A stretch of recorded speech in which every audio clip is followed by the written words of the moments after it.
로마서 8장 26절에서 28절의 말씀을 가지고 우리 몸이 성전이라면 이라고 하는 제목으로 우리 하나님의 말씀 증거하겠습니다. 김승섭의 우리 몸이 세계라면 이라는 책이 있어요. 넘겨봐 주세요, 시선이. 안 돼요? 없어요? 오케이.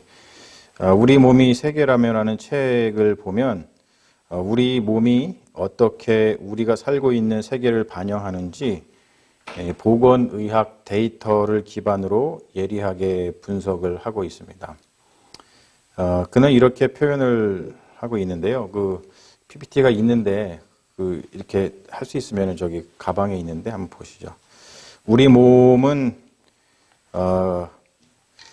사회적 불평등이 기록된 몸이다. 그리고 우리 몸은 사회적 차별이 투영된 몸이다. 이렇게 우리 몸이 세계라면이라는 책을 보면은 그러한 말들이 있습니다. 그러면서 그러한 불평등과 차별이 어떻게 우리 몸에 기록되고 투영되는지 데이터 그리고 연구물을 기반으로 해서 우리에게 보여주고 있습니다. 일례로다가 이 김승섭 교수가 가난과 뇌의 발달이 어떤 상관관계를 지니고 있는지를 보여주고 있어요. 그러니까 소득 수준이 다른 그런 영유아의 뇌를 시간 간격을 두고 MRI로 찍어본 결과 뇌에서 정보 처리와 의사 결정을 담당하는 학습 능력에 있어서 핵심적인 역할을 하는 대뇌 회백질이라는 부분이 있는데 그 부분의 크기가 달라지는 것을 볼 수가 있었습니다. 그러니까 태어날 때 대뇌 회백질의 크기는 차이가 없습니다. 그런데 시간이 지나면서 사회 경제적 지위가 높을수록 그런 집안에서 양육이 된 아이들일수록 대뇌 회백질의 크기가 더 크게 나타나는 것을 볼 수 있었습니다. 그리고 이것만이 아니라 뇌의 번연계라고 있습니다. 림빅 시스템이라고 우리 뇌에 있는 한 부분인데요. 거기에도 변화가 있는 것을 발견을 했습니다. 이 번연계는 본능이라든지 정서의 영역을 담당하고 있는데 그 중에 언어적, 의식적 기억을 담당하는 해마라고 하는 부분이 있어요. 해마라고 하는 거는 아마 많이 들어보셨을 거예요. 근데 그 설명에 따르면은 해마는 스트레스 호르몬의 영향을 받고 그리고 스트레스 호르몬은 고용불안, 왕따, 성희롱 같은 사회적 폭력에 노출될 때에 증가하게 되는데 이때 해마의 세포가 변형된다고 합니다. 그래서 가난으로 인해서 경제적인 궁핍, 그것은 물론 집과 학교 또는 뭐 직장이라든지 사회에서 일상적인 폭력에 시달리는 아이들은 이 해마의 크기가 작아진다는 거예요. 그래서 학습 능력이 떨어진다고 이야기를 합니다. 그가 보여주는 보건과학의 연구 결과들을 들여다보고 있으면 정신이 아득해지는데요. 사회과학이 아니라 의학이 우리 사회에 깊이 뿌리내리고 있는 구조적 또는 제도적 불평등과 차별을 꼼꼼하게 드러내고 있기 때문입니다. 사실 우리는 이번 코로나 바이러스 사태를 통해서 사회적 불평등과 차별이 어떻게 인간의 몸에 영향을 미치는지 뉴스를 통해서 많이 접했습니다. 코로나 바이러스로 인해서 목숨을 잃은 사람의 비율은 가난한 지역에 사는 자들에게서 훨씬 높았죠. 여러분 그 뉴스는 여러분들이 아마 많이 접해 보셨을 거예요. 그런데 문제는 뭐냐면 우리가 그러한 뉴스, 그러한 데이터 또는 그러한 연구의 결과물들을 접하면서 무슨 생각을 하느냐는 거예요. 가난한 지역의 사람들이 바이러스에 더 많이 감염이 되더라. 이런 어떠한 결과물들을 우리가 보면서 우리는 무슨 생각을 하는가? 우리는 우리가 코로나 바이러스에 잘 걸리는 계층 또는 그러한 지역에 살고 있지 않는 것에 대해서 감사하고 있는가? 아니면 우리는 이러한 사회적인 불평등과 차별을 보면서 분노하고 있는가? 김승석 교수가 그 책을 통해서 보여주고 싶은 것은 제목에 나와 있듯이 우리 몸은 그냥 단순한 몸이 아니라 우리가 살고 있는 세계를 적나라하게 드러내주는 몸이라는 겁니다. 우리의 몸은 단순히 신체적인 몸이 아니라 사회적인 몸이라고 이야기를 하고 있어요. 그래서 우리의 몸은 슬픕니다. 그러므로 우리는 이렇게 말할 수 있을 텐데요. 여러분 요거를 한번 같이 거기 나온 것을 한번 읽어볼까요? 당신이 몸이 아픈 이유. 같이 한번 읽어봅니다. 시작. 당신이 몸이 아픈 이유는 당신 책임이 아니다. 당신의 몸은 우리가 어찌할 수 없는 거대한 사회적 악의 희생자이다. 그러니 너무 자기 자신을 탓하지 말고 자신의 몸을 사랑해주고 보듬어 주라. 보건의학은 우리의 몸이 사회적 몸이라는 것을 알려줍니다. 성경은 보건의학이 말하는 것에서 한 발짝 더 나가는 것을 우리는 오늘 말씀을 통해서 알 수 있는데요. 자, 이것이 중요합니다. 성경은 우리의 몸이 성전이라고 이야기를 해요. 성경은 우리에게 우리의 몸은 성전이다 이런 이야기를 하죠. 그래서 바울은 고린도전서 3장 16절에서 이렇게 이야기를 합니다. 고린도전서 3장 16절. 여러분 요한복음 3장 16절은 다 아시죠? 그러면 똑같이 고린도전서 3장 16절도 알고 계시면 좋은데 뭐라 그러냐면 너희가 하나님의 성전인 것과 하나님의 성령이 너희 안에 계시는 것을 알지 못하느냐 이런 이야기를 합니다.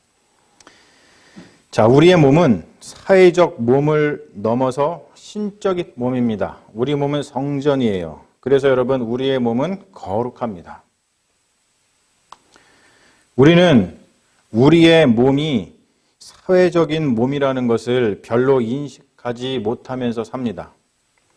그렇다 보니까 고통을 받으면서도 저항하지 못하고 자책만 하죠. 이와 같이 우리는 우리의 몸이 신적인 몸이라는 것을 별로 인식하지 못하고 삽니다.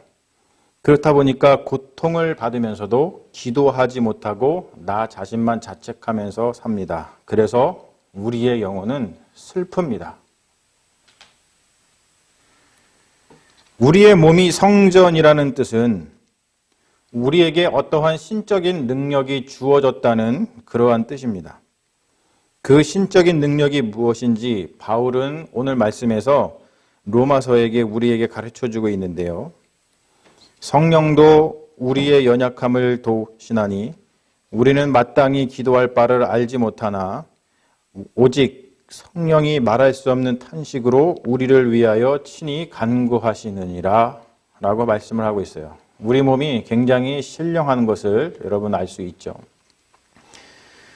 기독교 역사에서 가장 위대한 신학자를 2명만 뽑으라고 하면 이구동성으로 어거스틴과 토마스 아퀴나스를 뽑을 것입니다. 여러분 지금 화면에 보이시는 왼쪽의 사람이 어거스틴이고 오른쪽에 좀 머리가 없으신 분이 토마스 아퀴나스입니다. 어거스틴은 4, 5세기의 사람이죠. 그리고 아퀴나스는 13세기의 사람입니다.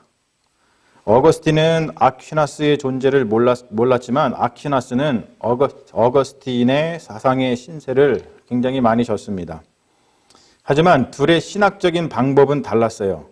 어거스틴은 플라톤 철학에 많이 기대어서 신학을 했던 반면에 아퀴나스는 아리스토텔레스의 철학에 기대어서 신학을 했습니다. 하지만 이 두 신학자는 세상을 바라보는 시각이 같았습니다. 우리가 사는 세상은 어떠한 세상이냐라고 이야기할 때 두 사람은 다른 사람에 기대어서 신학을 했음에도 불구하고 동일하게 이 세상을 바라봤는데 그들의 신학 사상에 의하면 이렇게 이야기를 합니다. 하나님은 자신의 영원한 법, eternal law라고 하는데요. 여러분 이 용어는 조금 알아두시면 좋습니다. Eternal law, 영원한 법, 혹은 이성적 지혜를 우리가 살고 있는 이 세상 속에 두셨다고 생각을 했어요. 그러나 그 지혜는 하나님에게서 온 거기 때문에 자신의 신적인 성격 때문에 우리 인간에게는 단지 부분적으로만 인식이 가능하다라고 생각을 했습니다. 우리가 하나님을 다 알 수 없듯이 하나님이 이 세상에 심어 놓으신 영원한 법, 이성적인 지혜, 신적인 지혜는 우리가 다 알 수 없다고 이야기를 하는 것이죠. 여러분, 이러한 통찰을 바탕으로 볼 때 우리의 과제, 그러면 우리 믿는 이들은 어떠한 과제를 안고 살아가느냐가 굉장히 자명해진다는 것이죠. 뭐냐면 이 세상에 두신 영원한 법 혹은 이성적인 지혜를 발견하는 것입니다. 그리고 그 법과 지혜에 따라서 살아가는 것, 그것은 곧 하나님을 발견하는 것 같기 때문에 가장 중요하다고 하는 것이죠. 자, 그렇다면 지금 여러분 PPT에 보고 있듯이 우리는 어떻게 이 세상에 두신 하나님의 영원한 법과 이성적인 지혜를 발견할 수 있을까? 바로 뭐냐면 기도를 통해서 가능하다는 거예요. 자, 기도는 뭐냐면 영원한 법, 이성적 지혜, 신적인 지혜에 다가서는 수단입니다.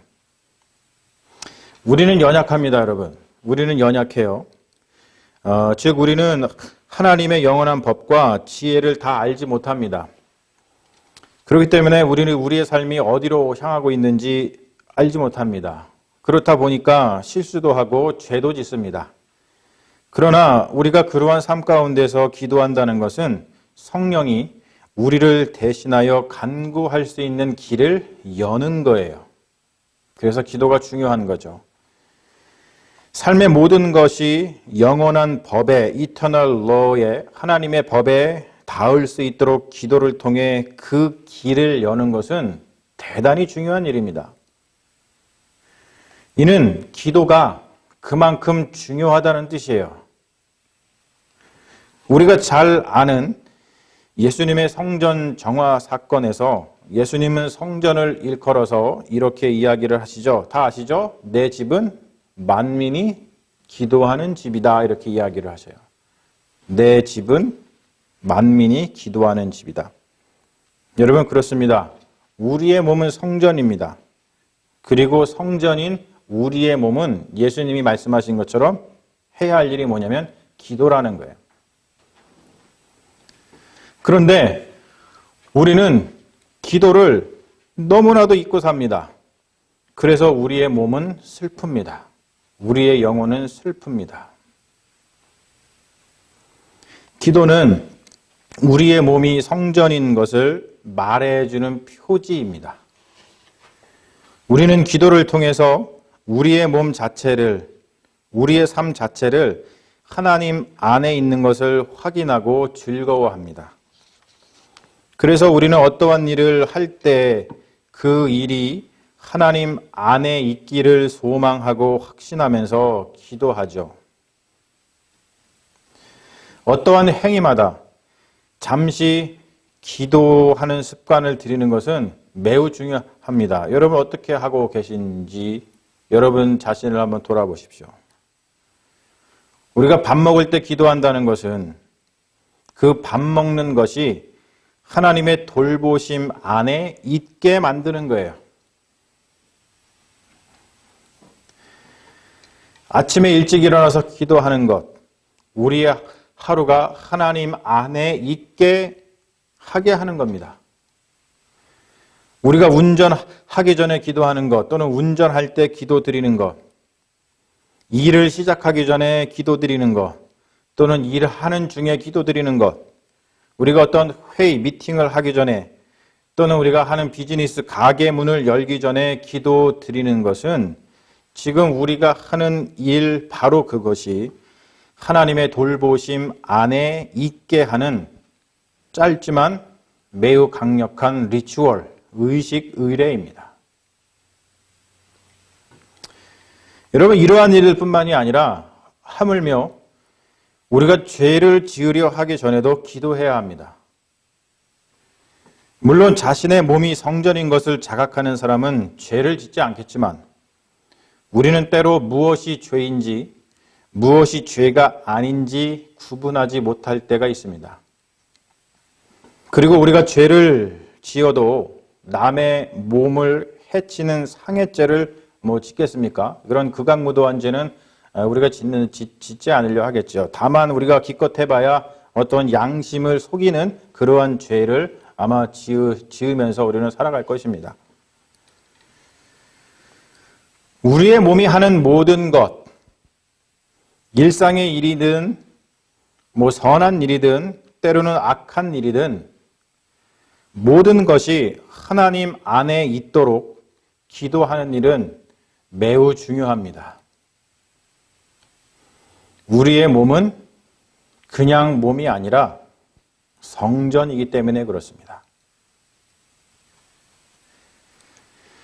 그리고 사랑하는 여러분, 무엇보다도 우리가 기도할 때에 우리의 몸이 사회적 몸이라는 것을 기억해야 합니다. 몸은 나의 살아온 역사뿐만 아니라 이 세상의 불의를 기록합니다. 우리 인간은 모두 연결되어 있기 때문에 이웃이 당한 불의한 일은 곧 내가 당한 불의한 것이나 마찬가지입니다. 특별히 제1세계 부강한 나라, 그런 나라에 사는 사람들은 그것을 잘 자각하지 못합니다. 바로 우리들이죠. 우리가 이렇게 건강하게 사는 이유는 우리가 미국이라고 하는 잘 사는 나라에 살기 때문입니다. 그런데 여러분, 이 나라의 부, 우리가 누리고 있는 이 부는 누군가에게 불평등과 차별을 안겨준다는 거예요. 아프리카나 남미에 사는 사람은 우리와 같은 건강을 누리지 못합니다. 그들의 몸은 그들의 세상을 반영하고 있기 때문이죠.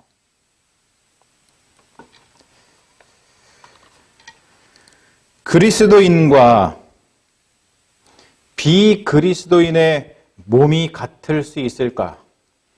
같을 수 없습니다. 왜 같을 수 없는가?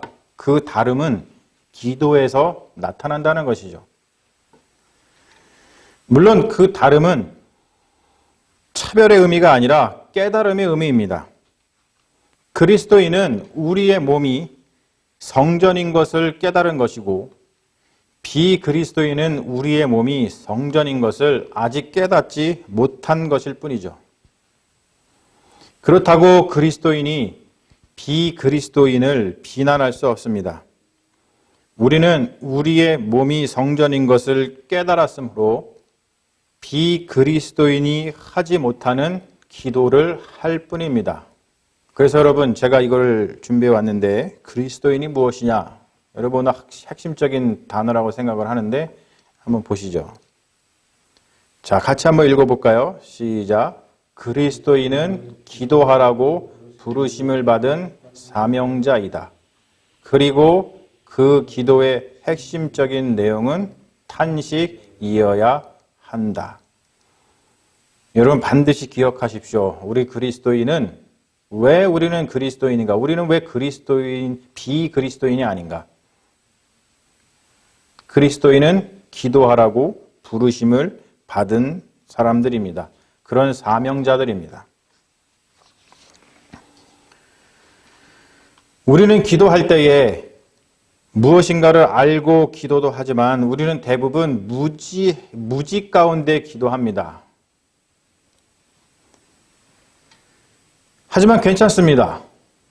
중요한 것은 우리의 몸이 성전이라는 것을 아는 것이고, 그래서 우리는 기도한다는 것이고, 그리고 기도할 때에 우리가 연약하여 우리의 기도할 바를 알지 못한다 하더라도 성전인 우리 몸에 우리와 함께 거하시는 성령님께서 마땅히 기도해야 할 것을 친히 탄식해 주신다는 것을 믿는 겁니다. 여러분 믿으십니까? 여러분 기억하십시오. 우리의 몸은 사회적인 몸입니다. 더불어서 우리의 몸은 신적인 몸입니다. 신령한 몸입니다. 그래서 우리는 기도할 수밖에 없습니다. 우리의 몸은 아프지만 동시에 우리의 몸은 거룩합니다. 그리고 우리가 우리의 몸이 성전인 것을 기억하며 기도할 때 우리의 연약하고 아픈 몸은 성령의 능력으로 하나님 안에서 거룩하게 됩니다. 여러분, 바로 그럴 때 우리의 몸에 기록된 사회적 아픔이 하나님 안에서 위로받고 치유받게 될 줄로 믿습니다. 그러니 여러분, 우리 언제든지 어디에 있든지 무엇을 하든지 어떠한 순간에서도 기도하는 것을 잊지 말았으면 좋겠습니다. 우리 함께 기도하겠습니다. 주님, 우리의 몸은 참 신비합니다. 그냥 육체가 아니라 참으로 많은 것, 깊은 것을 품고 있습니다. 우리의 몸은 사회적 몸이고 더 나아가 우리의 몸은 성전입니다. 우리의 몸에는 사회적 불평등과 차별이 반영되어 있어 아프지만 동시에 우리의 몸에는 하나님이 성령을 통해 거하고 계시기 때문에 거룩합니다. 아픔과 거룩함이 동시에 머무는 몸인 것 자체가 신비입니다. 우리는 선지자들의 통찰에 따라 주님께서 이 세상에 영원한 법과 이성적 지혜를 두셨다고 믿습니다. 그리고 거기에 다가서기 위해 기도하는 주님의 백성이 되고자 합니다.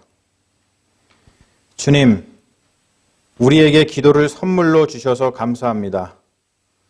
우리는 연약하여 마땅히 기도할 바를 알지 못하지만 성전인 우리 몸에 거하시는 성령께서 우리를 대신하여 말할 수 없는 탄식으로 기도해 주심을 믿습니다. 그러니 주님, 어떠한 상황에서든 어떠한 순간에서든 단 한 가지 기도하는 것을 잊지 말게 하옵소서. 그리하여 기도를 통하여 우리가 성전인 것을 나 자신과 세상이 알도록 하시고 기도를 통하여 우리 몸에 아픔을 남기는 이 세상의 불의에 맞서 살아가는 거룩한 주님 나라의 백성이 되게 하옵소서. 기도의 모범을 보여주시고 기도를 통하여 기꺼이 십자가에 달려 우리를 구원하신 예수 그리스도의 이름으로 기도합니다. 아멘.